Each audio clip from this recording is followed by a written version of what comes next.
अब लग रहा है मैं टूट गया हूँ। अब मैं क्या करूँ, अब किससे माफी भी मांगना पड़े तो मैं उसका पैर भी पकड़ सकता हूँ। जी। फिर वही जंगल राज की याद आ रही है जो लालू की सरकार में शुरू हुआ था। आज उस मनीष कश्यप के सवालों का जवाब देते ना, आप पे सवाल के जवाब नहीं थे, इसलिए आपने उस पे एनएसए लगाया। मनीष कश्यप को खिलाने की औकात नहीं थी आपको, तमिलनाडु खाने के लिए भेज दिए। आप ये गरीब पत्रकारों को आप प्रताड़ित कर रहे हैं। अन्य लोग इसलिए नहीं हो सकती उनके खिलाफ कि वो बड़े पत्रकार हैं। तो जो काम आप छोटे पत्रकार के साथ कर रहे हैं वही आप सबके साथ करिए। आपका इंसाफ तो ये कि सबके ऊपर एनएसए लगाइए। बिहार को किस तरह से विकसित राज्य के रूप में स्थापित किया जाए, उस विचारधारा का अंग है मनीष कश्यप। यूँ समझ लीजिए कि बिहार में बाहर हो अब मनीष कश्यप भैया की सरकार। एग्जाम है, मजबूरी में हम इस होटल में काम कर रहे हैं। हमको माँ बहन को गाली देकर गया है लोग।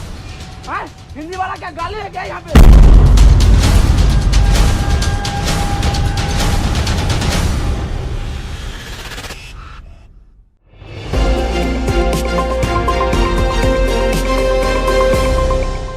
मनीष कश्यप के जेल से बाहर नहीं आने पर फैंस काफी नाराज हैं। ट्विटर पर आया एक ऐसा वीडियो जिसने मचा दी है सनसनी। बताएंगे आपको हम विस्तार से। मनीष कश्यप के छोटे भाई के आंसू नहीं रुक रहे हैं। उन्होंने बताया कि भाई को जेल से बाहर लाने के लिए क्या कुछ ऐसा वो करने जा रहे हैं जिससे फैंस हो जाएंगे हैरान, और फैंस हैरान भी हैं। मिलवाऊंगी आपको मनीष के मुस्लिम फैंस से। ट्विटर पर क्यों छाया मनीष, काजल हिंदुस्तानी और नुपुर शर्मा का मुद्दा, यूजर ने क्यों उठाया जुबैर का मुद्दा, बताएंगे आपको विस्तार से। करिए थोड़ा सा इंतजार। नमस्कार, आप देख रहे हैं इंडी टाइम्स और मैं हूं आपके साथ अमृता चौहान। इस शो को शुरू करने से पहले आप सबसे एक गुजारिश है, अगर आप चैनल को पहली बार देख रहे हैं तो कृपया इसे लाइक और सब्सक्राइब जरूर करें। साथ ही बेल आइकन का बटन जरूर दबाएं ताकि आप सभी को नए वीडियोस और नए प्रोग्राम के नोटिफिकेशंस मिल जाएं। एक खास बात है, इंडी टाइम्स को इतना सारा प्यार देने के लिए बेहद शुक्रिया, क्योंकि आप सभी तो हैं जो हमारे हौसले को उड़ान देते हैं। तभी तो हम हर रोज कुछ नया और अच्छा दिखाने की कोशिश में लगे रहते हैं। तो चलिए शुरू करते हैं आज का ये सफर। मनीष कश्यप के छोटे भाई की रोती हुई तस्वीर आपको रुला देगी। बड़ा भाई जेल में है, छोटा भाई अब टूट रहा है। रोते रोते छोटे भाई ने कहा उसका हौसला अब कमजोर होता जा रहा है। उसने आगे कहा कि मुझे जिसके भी पैरों में गिरना पड़े मैं तैयार हूँ। मुझे माँ की हालत देखी नहीं जाती, भाई के बिना रहा नहीं जाता। बहुत ज्यादा लाचार महसूस कर रहा हूँ क्योंकि भैया की तरह मैं हिम्मत और बड़े हौसले वाला नहीं हूँ। पिता की भी हालत कुछ ठीक नहीं है। क्या कुछ कहा इस बेबस लाचार भाई ने, आप भी देखिए। अब लग रहा है मैं टूट गया हूँ। अब मैं क्या करूँ, अब किससे माफी भी मांगना पड़े तो मैं उसका पैर भी पकड़ सकता हूँ। इस तरह मैं टूट गया हूँ। रात को मैं सो नहीं पाता हूँ, 2 बजे 3 बजे तक मैं सोता हूँ। मैं क्या करूँ, क्या कहाँ जाऊँ, किसके पास जाऊँ, किसको कॉल करूँ, कौन हेल्प करेगा, क्या कौन नहीं हेल्प करेगा। बिल्कुल मैं टूट गया हूँ। कुछ भी करने को तैयार हूँ मैं। जैसे बोलेगा लोग, कोई भी कुछ भी बोलेगा लोग, फांसी भी चढ़ जाए तो फांसी भी चढ़ने को तैयार हूँ मैं। लेकिन मेरे भाई को प्लीज, मेरे भाई को दे दो तुम, प्लीज, रिक्वेस्ट है। अब मेरे परिवार में है भी कौन, आपको भी पता है। आप रो रहे हैं? नहीं, थोड़ा सा भाव, कोई भावुक हो जाता है थोड़ा सा। भाई के लिए रोना आ गया। अब आपका भी भाई मेरे इस जगह पर रहता तो आपको भी रोना आता जी। कोई बात नहीं है। ट्विटर पर इन दिनों मनीष कश्यप का मुद्दा छाया हुआ है। मनीष ने बिहारी मजदूरों से तमिलनाडु में कथित मारपीट का वीडियो शेयर करते हुए इस मुद्दे को जोर शोर से उठाया था, जिसके बाद मामला काफी गर्मा गया और मनीष की मुश्किलें बढ़ गई। आलम यह है कि मनीष तमिलनाडु जेल में बंद हैं और उन पर एनएसए भी लगा दिया गया है। अब हर रोज ट्विटर पर मनीष का मुद्दा छाया रहता है। कभी मनीष को जेल से बाहर निकालने की मुहिम, कभी एनएसए का विरोध और बिहारी मजदूरों से मारपीट का वीडियो भी आए दिन वायरल होता रहता है। सत्य बोलल गुनाह तो ना हो, झूठ बोलल गुनाह हो, और सत्य बोलला के सजा मिले लगी तो कैसे धर्म कर चली, कैसे देश चली, कैसे बिहार चली। ये चीज़ बढ़िया नहीं है। बड़ी उक्रोश बा मनीष कश्यप के जो भी प्रेमी बा, फैन बा, मैं बड़ा आक्रोश बा ये बात के ना होवे के चाहिए। खैर हम तो आरजेडी प्रशंसक हैं, बीच बीच में गीत गावत रहिले या जब जरूरत पड़ेला तो आरजेडी के पक्ष में। हम आदरणीय डिप्टी सीएम तेजस्वी से रिक्वेस्ट करें तनी पर ध्यान दी, बिहार सरकार से भी रिक्वेस्ट करें, प्रार्थना करें कि पर ध्यान देहल जरूरी बा, ऐसा ना होके चाहिए। मैं ये कहना चाहता हूँ बिहार सरकार से और तमिलनाडु सरकार से कि आखिर जो आपके फेवर में न्यूज़ आए तो उसे तो आप प्रोत्साहित करेंगे, और जो सच्चाई को दिखा करके आपको कटघरा में खड़ा कर दे उसके ऊपर आप NSA लगाएंगे।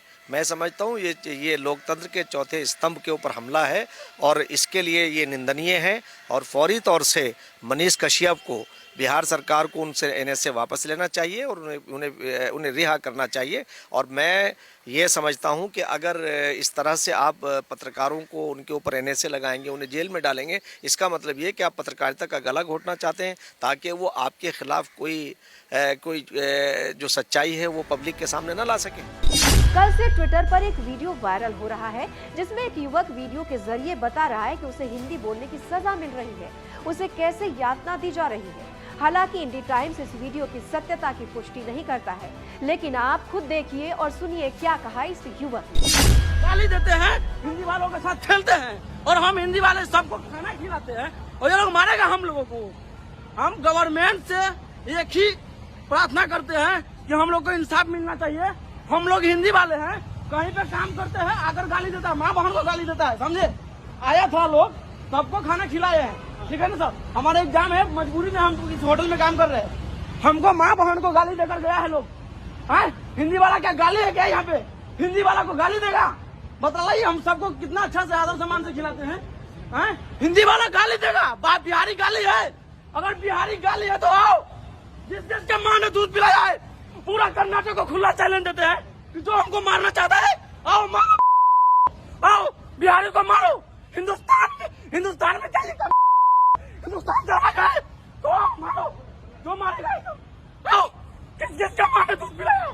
एक बिहारी से गाली देता है, डेली माँ को गाली देता है। अमिताभ चौधरी नाम के यूजर ने ट्विटर पर इस वीडियो को शेयर करते हुए लिखा है, बिहार के छात्र की पीड़ा सुनिए, बेंगलोर में रहता है और अपने खर्चे के लिए दुकान में नौकरी भी करता है। हिंदी भाषा के खिलाफ जो राजनीति चलाई गई है कांग्रेस द्वारा, उसका भुक्तभोगी है। इस यूजर ने @बिहार पुलिस को भी टैग किया है और लिखा है, खैर @बिहार पुलिस से निवेदन है इस पर जल्द NSA लगाएं। इस यूजर ने @यादव तेजस्वी को भी टैग किया और तंज करते हुए लिखा, इसे संघी और झूठा बता दे। अब इस वीडियो के सामने आने के बाद ट्विटर पर रिएक्शंस की बाढ़ सी आ गई। वी द पीपल नाम के पेज से इस वीडियो को शेयर किया गया और लिखा गया, ये दिल दहला देने वाला वीडियो खतरनाक है। यहाँ रहने वाला बिहारी छात्र जो पढ़ाई के साथ साथ नौकरी भी करता है, इसके साथ घृणास्पद व्यवहार किया जा रहा है। इसका दोष बस इतना है कि यह हिंदी बोलता है। आगे PM शुक्ला नाम के यूजर लिखते हैं, ये वीडियो सुशासन बाबू और तेजस्वी यादव को देखना चाहिए क्योंकि ये दोनों नेताओं ने कहा कि ऐसा कुछ हुआ ही नहीं है।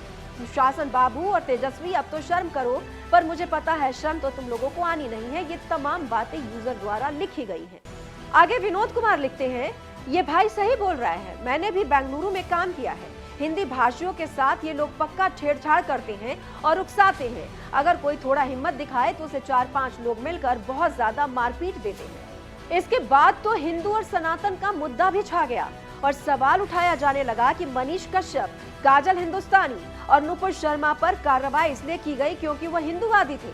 मनीष कश्यप भी हिंदुत्व पर जोर देते थे।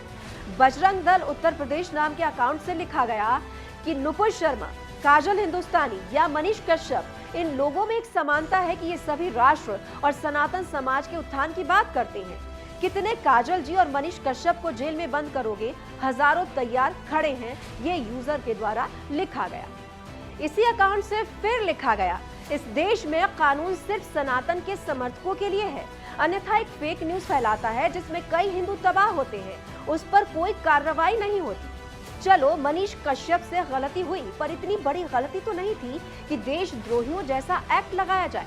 यहाँ पर फैक्ट चेकर मोहम्मद जुबैर की तस्वीर लगाई गई है मनीष कश्यप के साथ और सवाल उठाया गया कि मनीष को राहत नहीं दी गई लेकिन जुबैर को राहत मिल गई। दरअसल जुबैर के खिलाफ कथित तौर पर धार्मिक भावनाओं को आहत करने, एक न्यूज एंकर पर व्यंग्यात्मक टिप्पणी करने, हिंदू देवताओं का अपमान करने और भड़काऊ पोस्ट करने के आरोप में गिरफ्तार किया गया था। फिर भी उसे जमानत दी गई थी।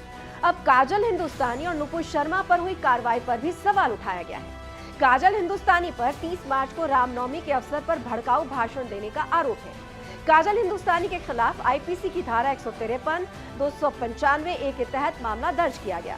गुजरात की एक अदालत ने दक्षिणपंथी नेता काजल हिंदुस्तानी को 14 दिन की न्यायिक हिरासत में भेज दिया। काजल हिंदुस्तानी ने पुलिस के सामने आत्मसमर्पण किया था। काजल हिंदुस्तानी खुद को एंटरप्रेन्योर, रिसर्च एनालिस्ट, सामाजिक कार्यकर्ता और राष्ट्रवादी बताती है। ट्विटर पर काजल हिंदुस्तानी के 92,000 फॉलोअर्स हैं, जिनमें प्रधानमंत्री नरेंद्र मोदी भी शामिल हैं। विश्व हिंदू परिषद के कार्यक्रम में भी काजल हिंदुस्तानी शामिल होती रहती हैं। अपने भड़काऊ बयानों के चलते वो अक्सर चर्चाओं में रहती है। मुझे मुसलमान से प्रॉब्लम नहीं है, मगर मुझे आतंकवादी विचारधारा से प्रॉब्लम है, मुझे तालिबानी विचारधारा से प्रॉब्लम है, मुझे सर तन से जुदा नारे लगाने वालों से प्रॉब्लम है, मुझे लव जिहादियों से प्रॉब्लम है, मुझे हमारे मंदिरों पर जो अवैध कब्जे करे हुए हैं जिहादियों ने, मुझे उससे प्रॉब्लम है। हमारे लोगों के धर्मांतरण हो रहे हैं, मुझे इससे प्रॉब्लम है। और अगर इस विषय को मैं पब्लिक के सामने रख रही हूँ, लोगों को जागरूक कर रही हूँ, तो क्या मैं गलत? पैगंबर मोहम्मद पर बयान देकर विवादों में घिरी भाजपा की पूर्व प्रवक्ता नुपुर शर्मा तो याद है ना आप सभी को, उन पर भी कार्रवाई हुई। बॉलीवुड हिंदू देवी देवता को कुछ भी कह दे, उनका अपमान कर दे, कुछ भी दिखा दे, उन पर कार्रवाई नहीं होती। जेएनयू में देश विरोधी नारे लग जाएं, टुकड़े टुकड़े गैंग के नारे से तो आप वाकिफ होंगे। जेएनयू में देवी देवताओं का अपमान हो जाए, फिर भी एनएसए नहीं लगेगा। ज्ञानवापी का मुद्दा याद है ना आपको? फिर ये भी याद होगा किस तरह दिन रात एक करके सोशल मीडिया पर हिंदू देवी देवताओं का अपमान किया जा रहा था। क्या तब किसी पर एनएसए लगा? नहीं ना। फिर कुछ चुनिंदा लोगों पर ही कार्रवाई क्यों? मनीष कश्यप के मुद्दे पर महिला विकास मंच की संरक्षक वीणा मानवी ने क्या कुछ कहा, इस पूरे मामले में चलिए आपको हम दिखाते हैं। एक व्यक्ति जो मनीष कश्यप के अगेंस्ट थे, वो भी अगर ये बोल दे कि एनएसए सही है, तो फिर मैं मान लूं। कोई व्यक्ति इस बात को माने कि वो अपराधी टेररिस्ट था, आपके बिहार में बॉम्ब लगाने जा रहा था, आपका कुर्सी उड़ाने जा रहा था, क्या करने जा रहा था, या हमको उड़ाने जा रहा था, या कहीं स्टेशन पे या प्लेटफॉर्म पे बम लगा रहा था, ऐसा तो कोई अपराध नहीं था उसका जो आपने एनएसए लगा दिया उस पे। तो ये देखिए बड़ी साजिश है। इसमें एक होता आपको लगता है साजिश है? डेफिनेटली। आपको क्या लगता है कि एक मामूली सा, आप ही की तरह वो भी था, इन्हीं की तरह वो भी था, एक मामूली से लड़के को टारगेट कर लिया जीवन में, तो ये कहाँ का आप उदारता है? ये तो मुझे समझ में ही नहीं आ रहा। अगर बड़बोलेपन में उसने कुछ बोल ही दिया फ्रस्ट्रेशन में, अगर उसने कोई गलती ही हो गई, मानते हैं कि उससे गलती हुई है, मैं ये नहीं कह रही हूँ कि मैंने अंधविश्वास की तरह मैं सपोर्ट करने वाली महिला नहीं हूँ। गलती हुई है, उससे गुनाह नहीं हुआ था जो आप फांसी पे चढ़ा देंगे उसको। बस यही तकलीफ है, दूसरा क्या तकलीफ रहेगा? अब तो हाथ जोड़ के मैं विनती कर रही हूँ सरकार से कि भाई एक बिहार का बच्चा फंसा पड़ा है तमिलनाडु में, उसको निकाल लो। आपका मान सम्मान नहीं जा रहा उसमें? इसमें आपको शर्मिंदगी नहीं हो रही कि हमारा बच्चा तमिलनाडु गया, वहां उस पे एनएसए लग गया? तो ये मतलब इज्जत तो बिहार की ही गई। आपकी क्या राय है इस पूरे मामले में? वीडियो को लाइक और सब्सक्राइब जरूर करें। आप अपनी आवाज हमारे फेसबुक पेज पर भी उठा सकते हैं। हमारा फेसबुक पेज है इंडी टाइम्स। पेज को लाइक और फॉलो करें और अपनी आवाज बुलंद करें। नमस्कार।